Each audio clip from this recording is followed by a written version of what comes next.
Alors, vous activez le travail sur le calque vide que vous avez créé.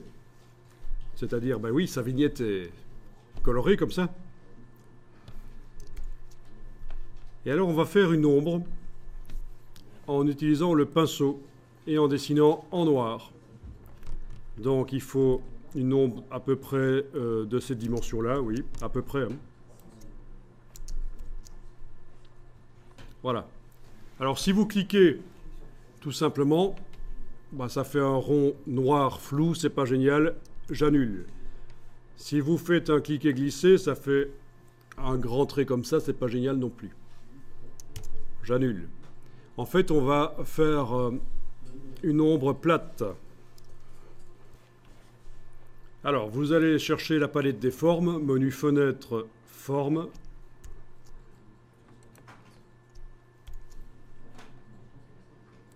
Dans la palette des formes, vous avez plein de paramètres pour les formes.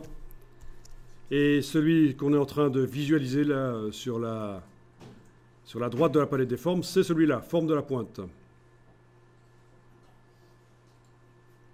Vous allez prendre ici le rond et l'aplatir pour faire une espèce d'ellipse comme ceci.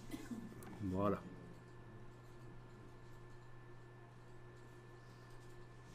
D'accord ? Voilà, et donc avec le pinceau et cette forme aplatie floue, vous allez cliquer pour faire une ellipse aplatie, floue, comme ça. Donc il vous faut absolument juste une ellipse floue aplatie sur un calque.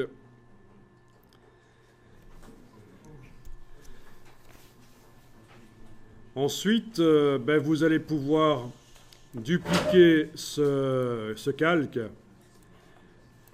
Vous l'amenez sur le bloc de feuilles plusieurs fois. Je pense que 4 fois. Il faut 4 calques en fait, et ce sera bien. Voilà. Vous les voyez 1, 2, 3, 4. Identiques.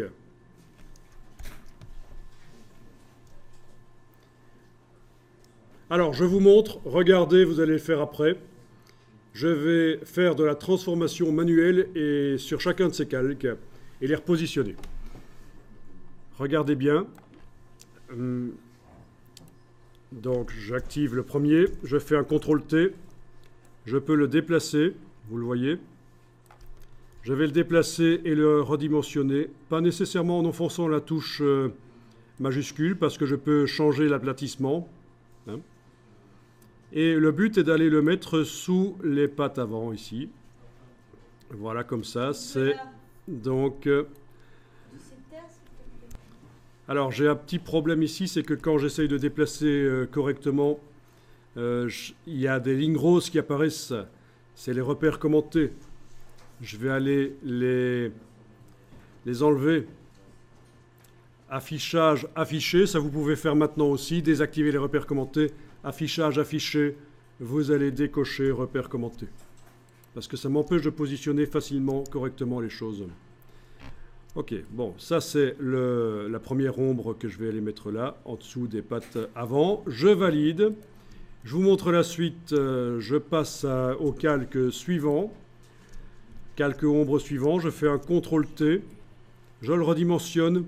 Je le positionne sous une des pattes arrière. Comme ça. Je valide. Calque suivant, CTRL-T, je redimensionne. Je le mets sous une des pattes arrière. Vous voyez ce qu'on est en train de faire? On est en train de faire une ombre, une fausse ombre. On recrée une fausse ombre sous l'animal. Et ça va permettre de bien l'intégrer dans un décor, dans n'importe quel décor dans lequel je vais le mettre. Ce qu'on fait ici sur un loup fonctionne aussi sur une voiture ou n'importe quoi.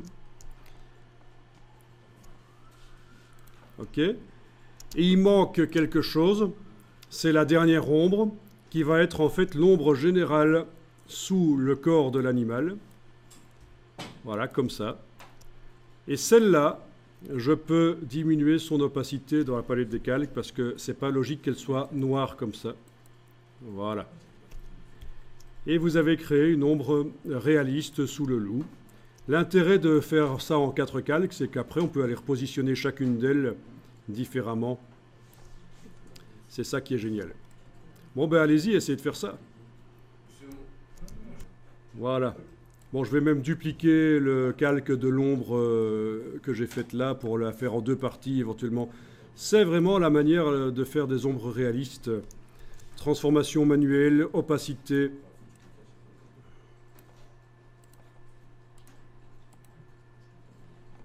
Et en fait, ces grandes ombres que je suis en train de faire là, qui sont en opacité réduite, là, c'est ce qu'on appelle de la pénombre. C'est de l'ombre parasitée par de la lumière. Voilà.